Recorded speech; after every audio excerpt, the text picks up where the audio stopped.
السلام علیکم، میں ہوں رضا میکن، آپ دیکھ رہے ہیں آئی آر کے نیوز۔ آئیے جانتے ہیں کچھ تازہ ترین اپڈیٹس صدیق جان صاحب سے۔ ڈسکس کون ہو رہا ہے؟ عمران خان۔ ڈسکس کون ہو رہا ہے؟ سہیل آفریدی۔ ڈسکس کون ہو رہا ہے؟ علیمہ خانم۔ ڈسکس کیا ہو رہا ہے؟ P T I. کہاں ہے یہ نواز شریف؟ یہ جو بیانیہ ہے، بیانیہ کی وہ مار دی ہے پی ٹی آئی نے ان کو کہ نواز شریف کا نام تک کہیں نہیں ہے، بلکہ نواز شریف ڈسکس بھی اگر ہو رہے ہیں تو نیگیٹو ڈسکس ہو رہے ہیں۔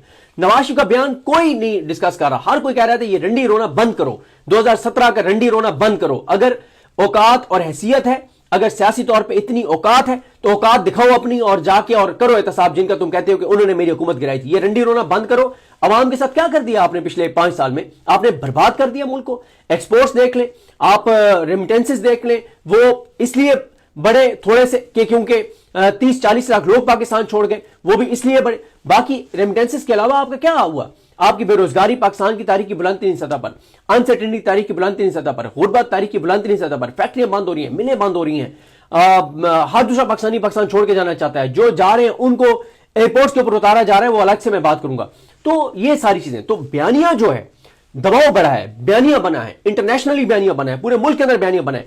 دیکھیں یہ جو روز ایڈ ہو رہا ہے نا بیانیہ میں، لوگوں کے سامنے یہ چیزیں آ رہی ہیں، نفرت بڑھ رہی ہے لوگوں کی، اور یہ لوگوں کے اندر ریئلائزیشن ہو رہی ہے کہ یہ حکومت جو ہے وہ لوگوں کے خلاف ہے، پاکستان کے خلاف ہے، پاکستان کے لوگوں کے خلاف ہے۔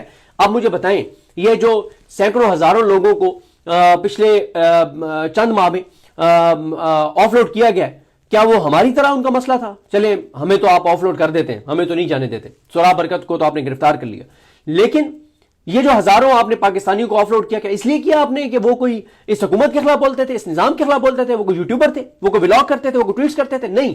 تو اس سے لوگوں کو پتہ چل رہا ہے کہ یہ موجودہ حکومت صرف ان لوگوں کے خلاف نہیں ہے جو اس حکومت کے خلاف بات کرتے ہیں، جو ان کے بارے میں سچ بولتے ہیں، جو انہیں ایکسپوز کرتے ہیں، جو ان کو ننگا کرتے ہیں۔ یہ حکومت پاکستان کے لوگوں کے خلاف ہے، کیونکہ پاکستان کے لوگوں کے ووٹوں سے نہیں آئی، یہ پاکستان کے لیے نہیں آئے۔ ان کے اثاثے، جائیدادیں، اولادیں، مفادات، کاروبار، یہاں تک کہ علاج پاکستان سے باہر ہیں۔ تو یہ لوگوں کے اندر ریئلائزیشن ہو رہی ہے، اور جتنی زیادہ یہ ڈسکشن ہوگی اتنی لوگوں کے اندر غم و غصہ اور نفرت جو ہے وہ بڑھے گی۔ تو یہ نیریٹو بن رہا ہے، اور اس نیریٹو کا اس سے لوگوں کے اندر لاوا پک رہا ہے، اور آپ دیکھیں گے کہ جب فائنل کال آئے گی تو اس بار عام آدمی بھی نکلے گا، بڑی تعداد میں نکلے گا۔ ہاں اس تعداد میں نہیں نکلے گا جس تعداد میں نکلنا چاہیے، لیکن پھر بھی بڑی تعداد ہوگی۔ اور اگر 3 سے 4 لاکھ لوگ نکلیں تو یہ حکومت تو اس کی کوئی بنیادیں نہیں ہے، اور جال سازی کے اوپر کھڑی ہوئی ہے، تو حکومت گر جائے گی۔ تو اب آتے ہیں اس بات پر کہ سہیل آفریدی صاحب وہاں سے اسلام آباد ہائی کورٹ کیوں آئے۔ دیکھیں کل میں ظاہر وہاں سے اپڈیٹ کر رہا تھا، اور میں نے ایک ٹویٹ کیا جس میں میں نے کہا کہ سہیل آفریدی 3 گھنٹے بعد اگلے لائحہ عمل کا اعلان کریں گے۔ تو کچھ سوشل میڈیا کے لوگ بڑے اگریسو مجھے جواب دے رہے تھے، وہ یہ سمجھ رہے تھے کہ پتہ نہیں میں کو ماحول بنا رہا ہوں کہ سہیل آفریدی یہاں سے اٹھ کے چلے جائیں۔ ایسا نہیں ہوتا، اور وہ لوگ نیک نیتی سے کر رہے تھے۔ میں نے اس لیے کسی کو یہ نہیں کہا کہ آپ یہ بات اتنی سخت بات کیوں کر رہے ہیں، کیونکہ وہ نیک نیتی سے یہ سمجھتے تھے جو سوشل میڈیا کے اوپر کہ سہیل آفریدی صاحب کو بیٹھنا چاہیے۔ اچھا میں سوشل میڈیا کے اوپر یہ جو 250-300 لوگ بہت جو ایکٹیو ہیں نا، جو نیریٹو بناتے ہیں، جو ظلم کے اوپر بات کرتے ہیں، میں ان کو تو کبھی تانا اس لیے نہیں دیتا کہ ٹویٹس بھی کرنے کی جو قیمت ہے وہ ان لوگوں سے پوچھیں جو ٹویٹس کرتے ہیں، جو بات کرتے ہیں۔ میں سیف الدین سکھانی کا ایک ویڈیو پیغام سن رہا تھا۔ اب آپ دیکھیں وہ ایک اسپیشل پرسن ہے، لیکن اس کو بھی جس طرح کا اس کو ویڈیو پیغام آج جاری کرنا پڑا، ظاہر ہے آپ کی فیملی ہے، آپ پاکستان کے اندر ہیں، تو آپ کے لیے بہت سارے چیلنجز ہیں، اور آپ پاکستان سے باہر بھی ہیں اور آپ ٹویٹر پہ ٹویٹ کر رہے ہیں، تو آپ کی فیملی اگر پاکستان میں ہے تو ان کے لیے بڑے چیلنجز ہیں، اس میں تو کوئی شک نہیں ہے۔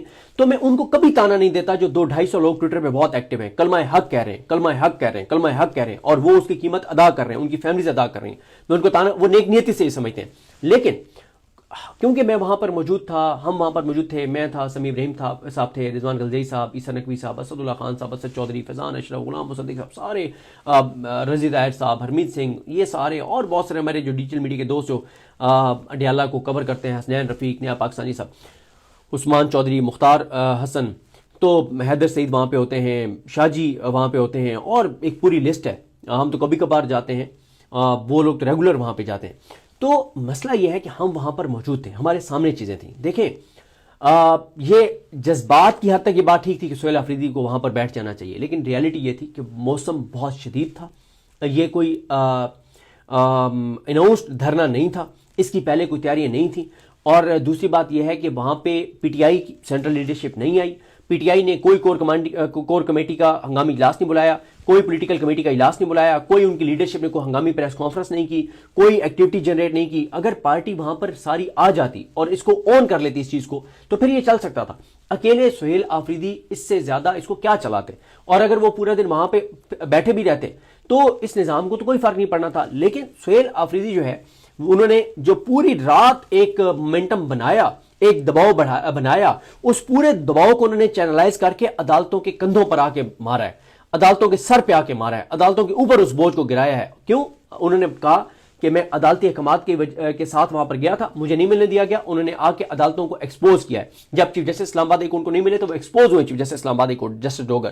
تو پورا انٹرنیشنل میڈیا وہاں پہ انہوں نے کور کیا, انہوں نے دیکھا, ایمبیسیز دیکھ رہی تھی کہ کیا ہو رہا ہے پاکستان کے اندر. لہٰذا ان کو یہی کرنا چاہیے تھا, کیونکہ یہ جو دھرنا تھا, لوگوں کی سوشل میڈیا پہ خواہش یہ تھی کہ غیر معینہ مدت کے لیے چلے. دیکھیں, غیر معینہ مدت کے لیے دھرنے چلنے سے کیا ہو جاتا, جذبات بالکل ٹھیک ہیں لوگوں کے, لیکن کیا جنرل پبلک بڑی تعداد میں آ گئی تھی؟ نہیں آئی تھی. کیوں نہیں آئی تھی؟ اس کی بھی ایک وجہ ہے. لوگ اب روز روز کے احتجاج سے زیادہ ایک آخری کال کا انتظار کر رہے ہیں. لوگ کہتے ہیں یار ایک ہی بار بلاؤ, فائنل کال کے لیے بلاؤ. روز روز لوگ تھک بھی گئے ہیں, اور لوگ کہتے ہیں یار اچھا ہم آ جائیں گے, تقریریں ہوں گی, پھر اٹھ کے چلے جائیں گے. بس لوگ اب یہ کہتے ہیں, جن سے ہماری ملاقات ہوتی ہے, وہ کہتے ہیں یار ایک ہی کال دیں اور یہ طے کریں کہ ہم اس فائنل کال میں نکل رہے ہیں اور اس حکومت کو گرائے بغیر ہم واپس نہیں آئیں گے. لوگ اس چیز کے انتظار میں کہ کب فائنل کال دی جاتی ہے. لوگ اب روز روز کی چیزوں سے جو ہے وہ تھک گئے. تو لہٰذا سہیل آفریدی صاحب جو ہیں وہاں پہ انہوں نے, یہ بہت بڑی بات ہے کہ وہ پوری رات بیٹھے. عمران خان صاحب جب سے جیل گئے, یہ پہلا دھرنا تھا جو پوری رات جاری رہا ہے. ہاں, اس سے پہلے عمران خان صاحب کی بہنیں کئی بار وہاں پہ بیٹھیں کہ ہم پوری رات یہاں پہ بیٹھیں گے, اٹھ کے نہیں جائیں گی, لیکن ان کو وہاں سے پکڑا جاتا تھا, اٹھایا جاتا تھا, گرفتار کیا جاتا تھا اور ویرانے میں جا کے اتار دیا جاتا تھا. سہیل آفریدی صاحب کیونکہ ایک تو وہ وزیر اعلیٰ ہیں, دوسرا ان کے ساتھ اپنی سیکیورٹی بھی تھی, اور اگر وہاں پہ پنجاب پولیس کو یہ کہا جاتا کہ آپ ان کو یہاں سے ہٹائیں تو وہاں پہ بہت بڑا تصادم ہو سکتا تھا. کیونکہ آپ جو سہیل آفریدی صاحب کے ساتھ آپ ان کی سیکیورٹی کی جو پرسنل ٹیم دیکھتے ہیں, یا ان کے ایز اے وزیر اعلیٰ جو ٹیم دیکھتے ہیں, پرسنل تو ان کی ظاہر ہے جب سے سی ایم بنے ہیں تو ان کی بات کر رہا ہوں, ورنہ ایز اے ایم پی تو ان کے ساتھ کوئی سیکیورٹی نہیں ہوتی تھی. تو بات یہ ہے کہ وہ اتنے اگریسو ہیں سہیل آفریدی صاحب کے معاملے میں کہ انہوں نے ان کو ریسٹ نہیں ہونے دینا تھا, اور وہاں پہ خدا نخواستہ بہت بڑا تصادم ہو جاتا, تو اس لیے آسان نہیں تھا. تو سہیل آفریدی صاحب نے جو کیا وہ بالکل زبردست چیز کی. پوری رات وہ بیٹھے, نیریٹو بنا, پورے سوشل میڈیا پہ بات ہوئی, پورے میڈیا کو بات کرنی پڑی, چاہے نیگیٹو کرنی پڑی, میڈیا کو بات کرنی پڑی. آج قومی اسمبلی میں بات ہوئی, آج سینٹ میں بات ہوئی, آج پنجاب اسمبلی میں بات ہوئی, آج سندھ میں بات ہوئی, آج کراچی میں بات ہوئی, انٹرنیشنلی بات ہو رہی ہے, اوورسیز پاکستانی بات کر رہے ہیں, گھر گھر ہر جگہ بات ہو رہی ہے. تو نیریٹو بن رہا ہے, لوگوں کے اندر ریئلائزیشن آ رہی ہے کہ یار یہ حکومت ظلم کر رہی ہے. اور یہ جو مظلومیت کارڈ ہے بہت بڑا کارڈ ہے. پاکستان کے لوگوں کی اکثریت مظلوموں کے ساتھ ہے, ظالموں کے ساتھ نہیں ہے.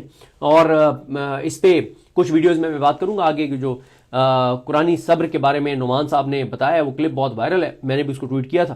تو ناظرین, یہ تھی آج کی تازہ ترین اپڈیٹس جو آپ نے جانی صدیق جان کی زبانی. اسی کے ساتھ اپنے میزبان رضا میکن کو اجازت دیجیے. اللہ حافظ.